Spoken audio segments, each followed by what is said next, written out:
the majority of people are friendly, and Filipinos are known to be friendly.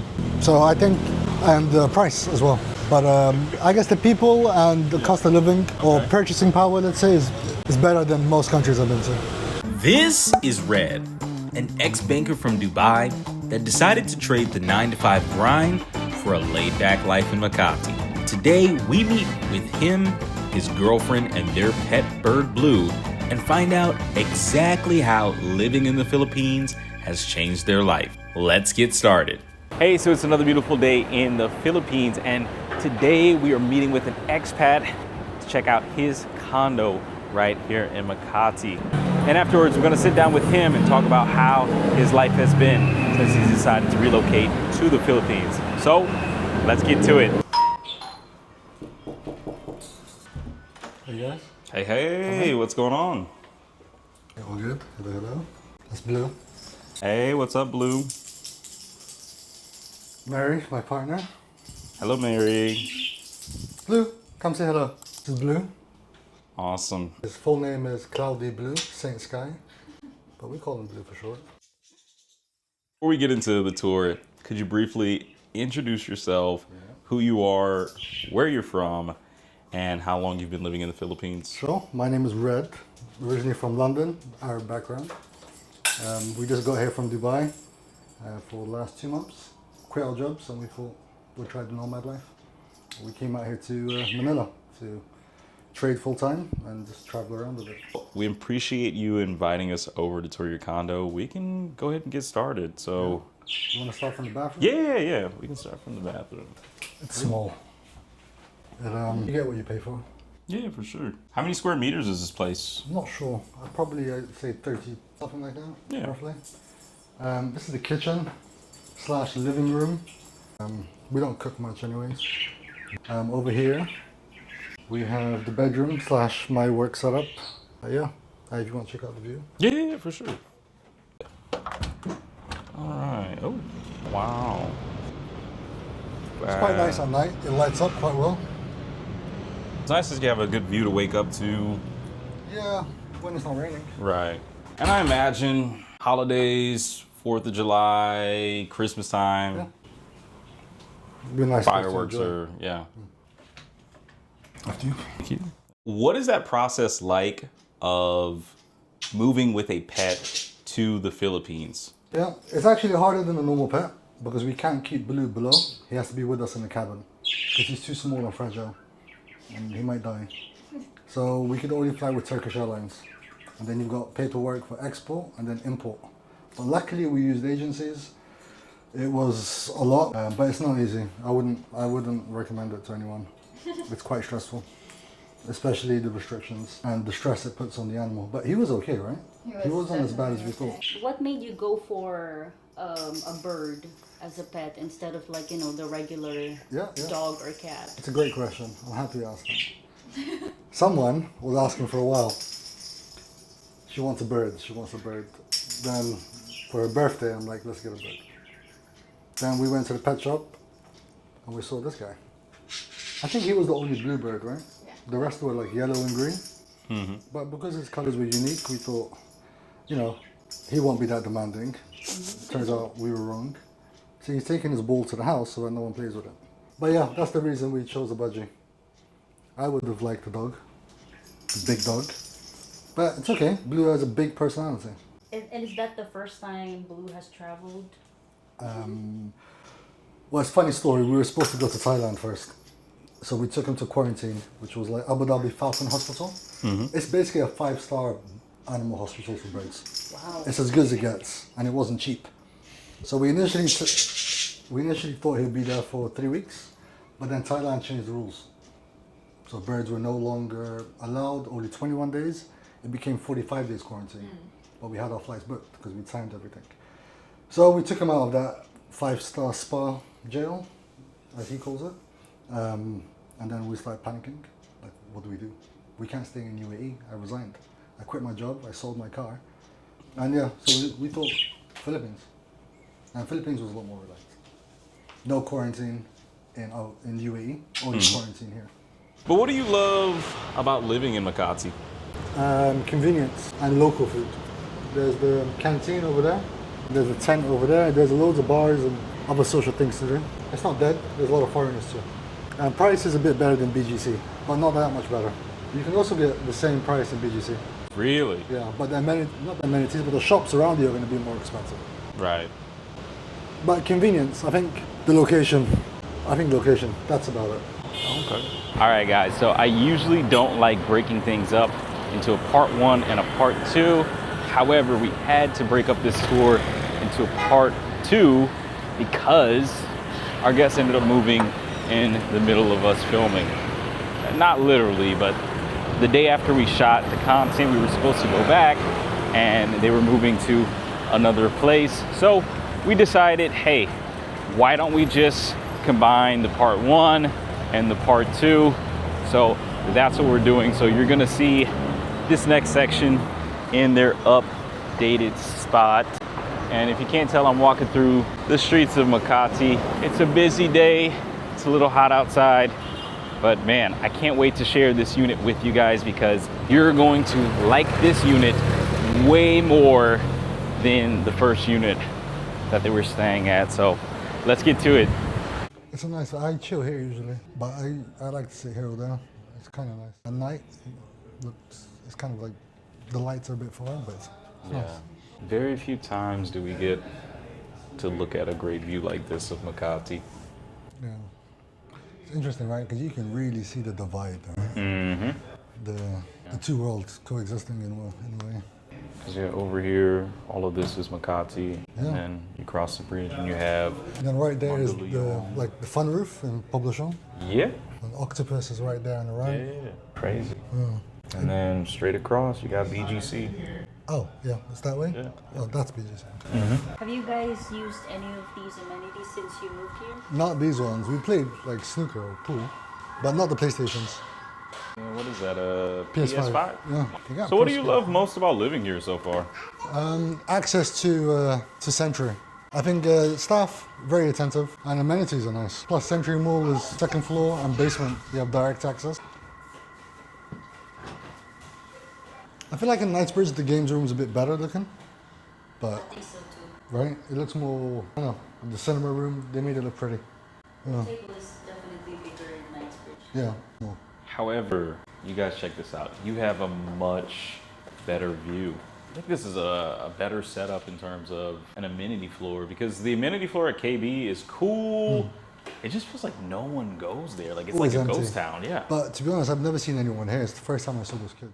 Is there any place in the Philippines that you look forward to visiting? Yeah, and I've never been to Palawan. I need to go. My friends are Chola and Nick. They're in Dubai still.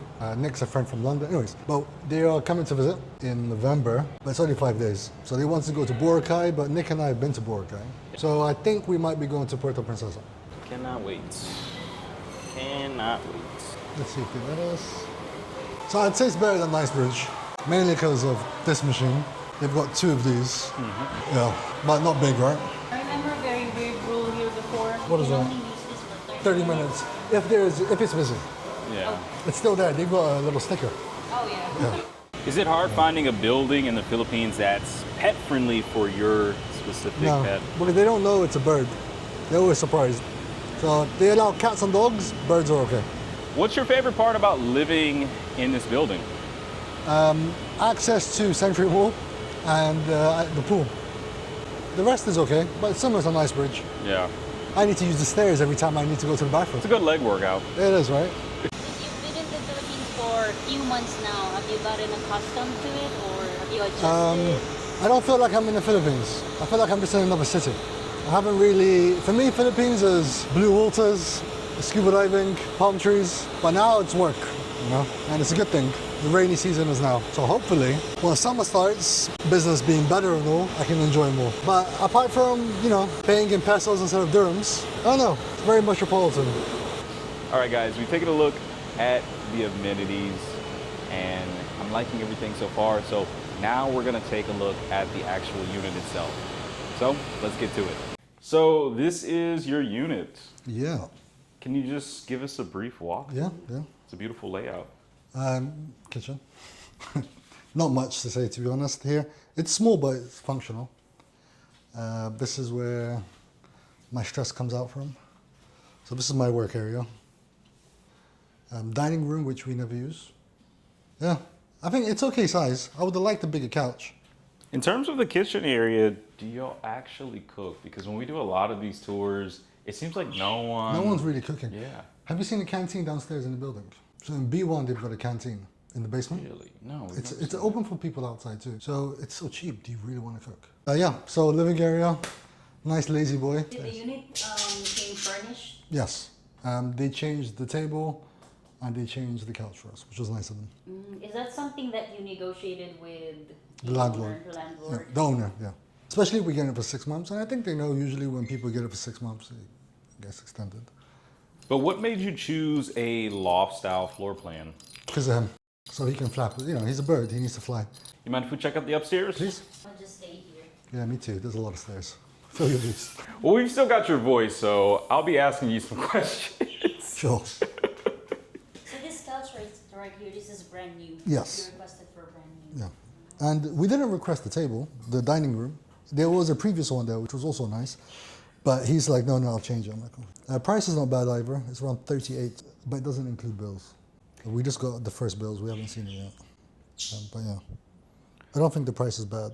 And how many square meters is this floor plan? I have no idea. So I've done enough walkthroughs of this unit. I think this would be like 40 square meters. But not including the mezzanine, right? I'm not exactly sure. I think it might be like 40 or 50. Well, Bye, babe. This is the size of a studio, right?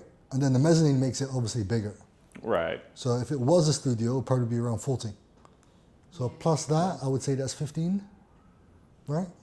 Give or take. So let's call it 55, maybe Sounds 60. about right. Maybe with the balcony and the bathroom, maybe it's 60. The price is 38,000. That doesn't include bills. I think the bills would be around 5, maybe 6. I think that's what they average out. I think that's standard for most like one bedrooms and studio types. Like anything from a studio to a one bedroom, your bill's gonna be around like 5 to 6K. Agreed. And we only use that AC up there. And you know, warm air rises. Mm-hmm. So it never really has to overexert itself. But yeah, I think the price is okay for 38. Would you ever invest in a condo in the Philippines? 100%. We're actually thinking of it as well. For example, this is around 8 million pesos. I'm pretty sure if he was super desperate, he'd get rid of it for around 6. 6 would be a good price to buy. Then you can rent it out for 40, 45K, and that makes more economical sense in terms of ROI. But yeah, I would. There's loads of Airbnbs. I don't see a problem with it. I think amenities are great. I think it's a good investment. You just got to get the right price. But yes, guys, so we just wrapped up the condo tour with Red, Mary, and Blue. And so we decided to stop by and just do a little quick interview. How have you been adjusting to the Philippines as a foreigner? I'm working a lot. So before coming to the UAE, I was already doing the trading. Before work, sometimes, definitely after work, and during work, going to the disabled toilet or in the car, just trading there. So when I came here, it was just BAU. Rather than going to the office, I substituted that for back on the screens. So I still don't really feel like I'm in a different city because a lot of my focus and I guess any reserved mental capacity is going to paying the bills. Because don't forget, it's going from a full-time job where money comes in, good or bad month, you know? Yeah. Underperforming or overperforming, sick, holidays, you still make money. To transitioning to a effort-based, and it's not really effort-based because with trading it's patience. Right. So it's different.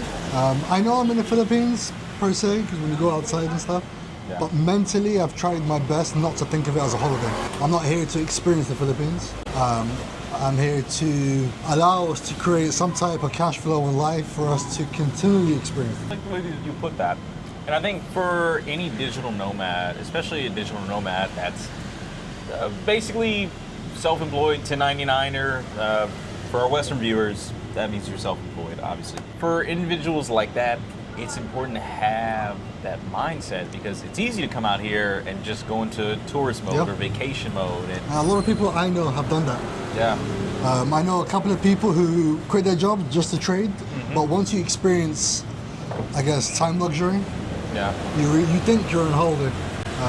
So I'm trying not to do that. It's okay to do that eventually, but you need to lock in at some point. Yeah. Takes a lot of discipline. And trading is discipline. Yeah. So if you can't do it in your personal life, you can't really do it for trading at all. Has your schedule changed since then? Because I know for me, I went from working, from the hours of 9 to 5 and sometimes in the evening times. Since I'm still accommodating my US clients, I'm up overnight. But for you, has your schedule changed at all? My schedule has changed because I'm no longer driving to work. I'm no longer wearing the suit. But in terms of trading, it's a 23-hour-a-day market. So I watch Asia session, the Tokyo session, so London session, and usually I stop at New York session, which is around 8:30 p.m., 8 p.m. It's always been like this, even in the UAE. Yeah. The only factor that's removed is the schedule when it comes to commuting to work or being confined to a place, which is the office. Yeah. But I haven't found a routine or a schedule I like. I see. I plan on working on it. A lot of people think everyone's just out here living off of passive income or, they have a big retirement account. Yeah. I would say the vast majority of expats who are like under 50, active income. Yeah. The people who are over 50, we're talking 60, 65, They're 70. retired. Yeah, they're retired, of course. They probably have a pension or, some type of passive income. Sure. Or just a pension, really. Yeah. And, kudos to them. All respect to those people, but... I can't do that. Yeah. I cannot wait. I believe things usually work out. Everything's a J-curve. Some people don't want to pull the trigger until they've got steady income, which is fair. Yeah. I respect that. I was like that. But it came to a point where I realized, especially after a few failed businesses, there's never a right time. Just gotta do it. So how long did it take before you decided to make that decision? Well, we made a decision, babe, correct me if I'm wrong, but I guess we made that decision a year before moving out. Firm decision, where we said in 1 year, something like that. But there were certain checks we had to make, right? I had to make sure I was generating income through trading. Right. But it could at least cover costs plus, and that's why Asia. Yeah. It cover costs, like $3,000, $4,000, $5,000 a month is enough. It's not the goal, but it's enough to survive. I would say it took a year, and also I wanted at least some savings. Because all my savings would go into failed businesses. They would you save and then you spend it on businesses, it'll fail, you lose everything, you start from scratch. It's okay with a steady job, but then it's a rat race where you're trapped in constantly. Right. It's not a debt cycle, because I'm not acquiring debt. I'm just spending money on failed businesses. So we just said we'll give it a year. I had a number, a savings target for cash flow, personal targets when it came to trading. Because a lot of people do it, a lot of people fail, and a lot of people think you can just make hundreds of thousands of dollars a month. The possibility is there, but you can't make it off a $50 account. So you gotta work your way up. So it took a year of mentally preparing, I guess financially preparing, and confidence in at least some type of base that we could make money. Yeah. Now I guarantee you there's probably someone who's watching this video right now who either is in the process of getting into trading or is already trading, and maybe they're living in the States and they're thinking about coming to Southeast Asia, or more specifically Philippines. How much ideally would you recommend that they should save up, or how much ideally should they be generating from trading before coming out here? I would say at least have 6 months runway. Yeah. Don't come out here blind. And also, personally, I don't trade my personal account. I trade prop firm accounts with other brokers. But they cost around $500 for the challenge. So you're gonna need at least like $3,000, $4,000 so you can buy their accounts. Yeah. You're gonna fail eventually, right? Right. Until you pass them. So you need that money, otherwise you'll be stuck. And especially with trading, if your mind is not at ease, you will not be trading properly. It's psychology more than anything, usually. 6 months and a buffer. And in the Philippines, 6 months is not much. I don't know how much you can spend here. Maybe $2,000 a month is enough for them. I would say so. And that could be Makati, BGC, Mandaluyong, like anywhere in Metro Manila. Yeah. I think around 2,000 to 3,000, especially if you're, not going too crazy with the expenses. I mean, there are some people who think, I'm just gonna come out here, get a huge condo, eat out every day. Like, you have to be... You can't do that even if you can afford it. You need to have something to work towards. If you're not motivated or uncomfortable, if you're not hungry for it, you're not gonna work for it. And trading is really tough. Do you feel like you've become a better trader since moving to the Philippines? Like, has that environment changed you at all? Because yes. Dubai is a completely completely different environment, and I know a lot of people go out there to, experience that type of lifestyle. Of course, it's been glamorized throughout social media. Hey, it's a glamorous place. Yeah. Social media probably doesn't do it enough justice. I But see. after living there for 8 years, you've done everything. I'd say in the trading point of view, rather than Dubai, it's more about working in banking gave me a steady income. So it allowed me to take risks. Yeah. Because worst case, I still have a paycheck. Right. Or my bonus will come in a few months. So it didn't really matter. Yeah. But now I second guess more, which is good, and which does make you a better trader, I would say. But fear is not good. And when you don't have a steady income, you have fear. Yeah. So you got to balance risk in a healthy way. I think in a lot of ways it makes you a more intentional person, not just in the aspect of trading, just overall, because everything is tied to a dollar sign, meaning like, okay, well, where do I want to live? Do I want to eat? How's my diet going to be? Yeah. What extracurricular activities will I participate in? It makes you more intentional with your budgeting, with your lifestyle choices, with how you vacation and how you spend your money. And I think that's a good thing, because that intentionality is going to make you a more driven person. 100%. It's a rewards-driven type of mind frame. Exactly. Because if you can always give yourself a holiday if you have a steady income. I guess with trading or doing anything as a digital nomad, and I think that's better because it gives you something to work towards. Otherwise, you're rewarding yourself for nothing. Now, what did your friends and family think when you told them that you were thinking about moving to the Philippines? Because you grew up in the UK. In London, yeah. London, okay. And then Dubai. Here I 8 am. years. So, UK to Dubai, that seems pretty normal. Very normal. You're working London to Dubai is normal. Yeah, you're working a great job. And I was in banking in London as well, so. Okay, so it made sense. Like, that move would make sense. But how did your family and friends react when you said, hey, I'm moving? Did you tell them you were quitting your job? Yeah, everyone who's career focused said the same thing. And those which, I have a lot of friends who are very entrepreneurial, they do their own thing. They make a lot of money, they do very well for themselves.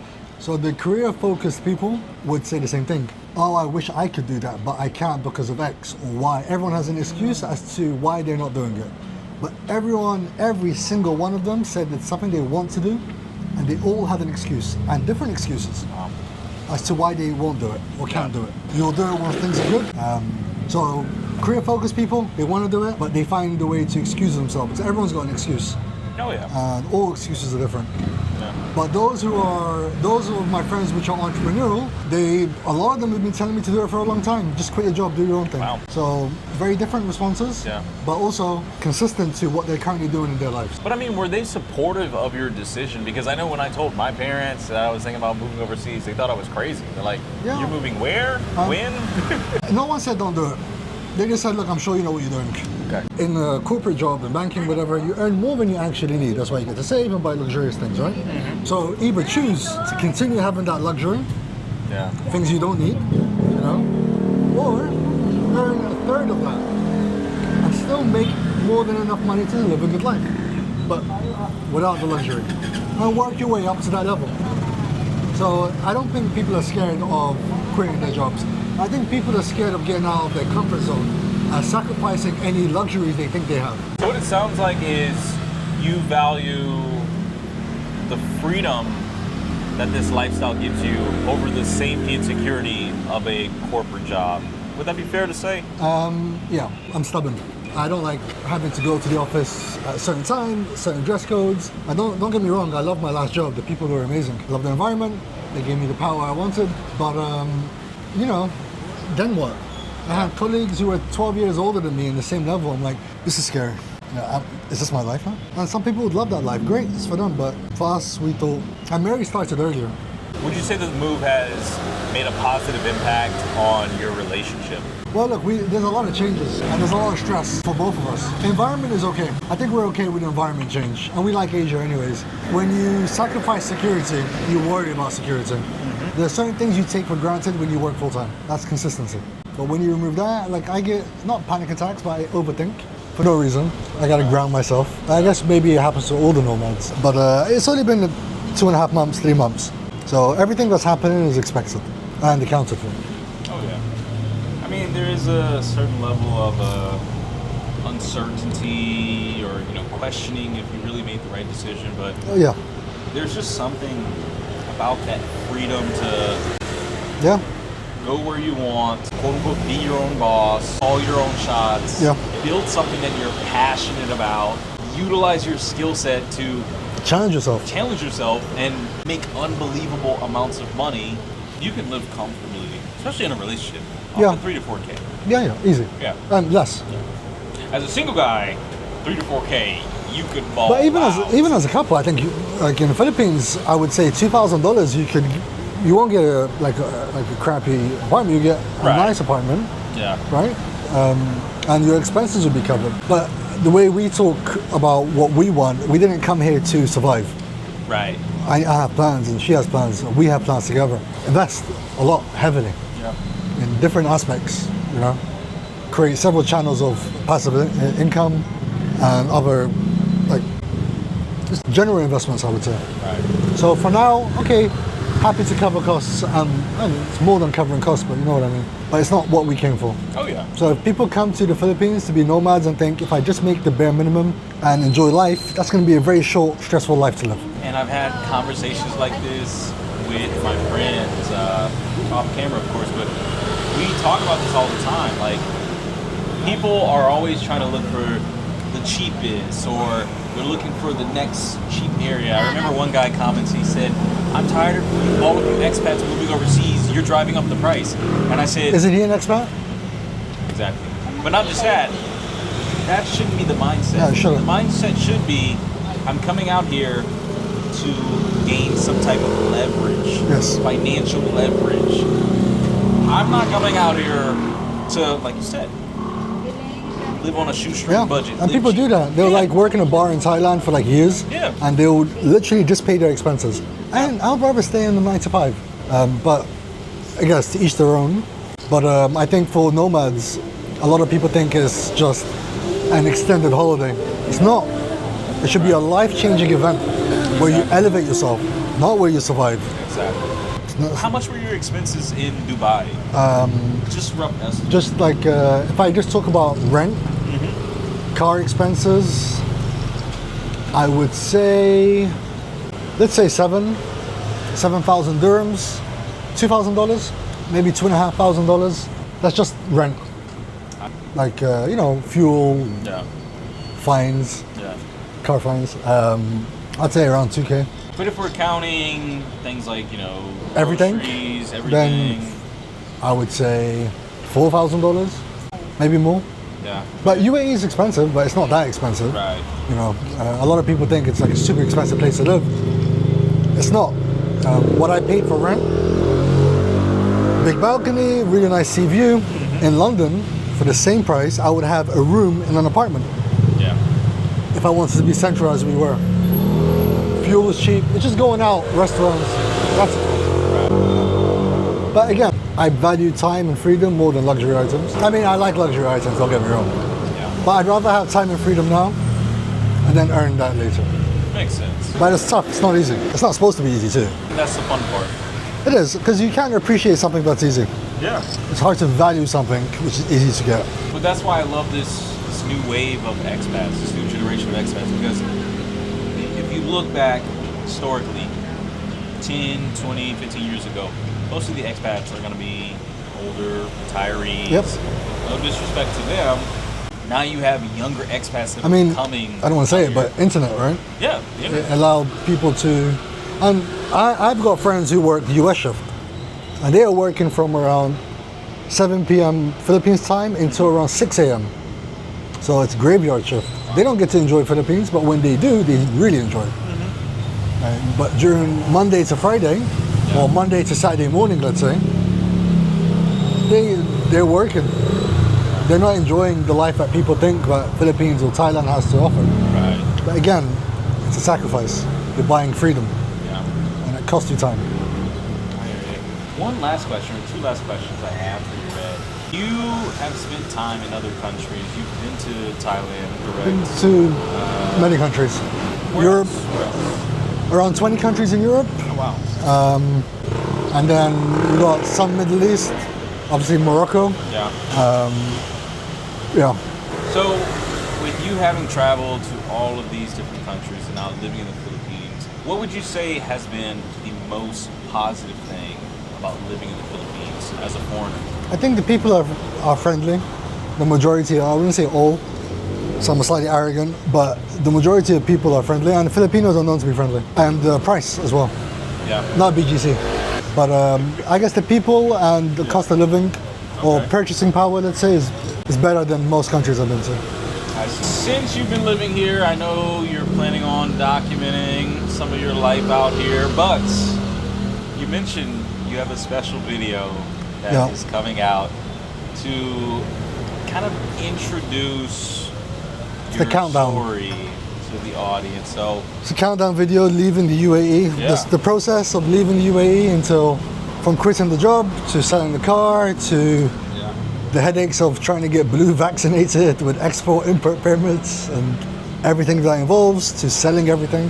35 hours traveling from Abu Dhabi to Istanbul, Istanbul to Manila with a little bird in the airplane. He was very well behaved. That's good. Guys, I want y'all to check out this video. By the time that you watch this, it should already be out, or it should be dropping soon. But it should already be out. Okay. Part 1. So yes, part 1 will be out. Me and Jonica watched it. We got a sneak peek. It's a good video. It's really great to hear people's stories and to see their lives, and not just hear their stories and see their lives, but see that process of going from living in this country to selling everything to packing up everything to transitioning to flying over here and everything in between. So if you've ever wanted to see what that looks like, the timeline of going from your home country to the Philippines, check that video out. We're gonna link everything, their channel, you're only on YouTube, right? Yeah. Okay, so we're gonna link their YouTube in the description and the top pin comment of this video. All right, guys, DJI died, so we had to go back to the old iPhone. But yes, I appreciate you all watching, and I want y'all to stay safe, take care, God bless, peace. Hey, I appreciate y'all tuning in. If you want to see more content like this on this channel, make sure to like this video, share this video, and let me know your thoughts in the comment section. And if you are an expat, Filipino, or business owner out here in the Philippines, and you would like to be featured on the channel, maybe you'd like us to do a condo tour, house, villa tour, or come and review and tour your business and interview you, you can reach out to me directly. That's going to be collabs@pinoyfloyd.com. Once again, that is collabs@pinoyfloyd.com, and I will check and read every single email. If you'd like to support the channel, there's links below, and if you are looking to make between $2,000 to $10,000 working remotely, then click the link at the top pinned comment of this video or in the description to grab my ebook to show you how you could earn $2,000 to $10,000 working remotely in Southeast Asia. I really enjoy conducting these tours and these expat interviews, and there was one interview that really blew my mind. We went out to Bohol to meet with this expat. He's a man from New Zealand who decided to trade his life in New Zealand for the jungles of Bohol. If you enjoyed this one, I think you'll enjoy this one right here too.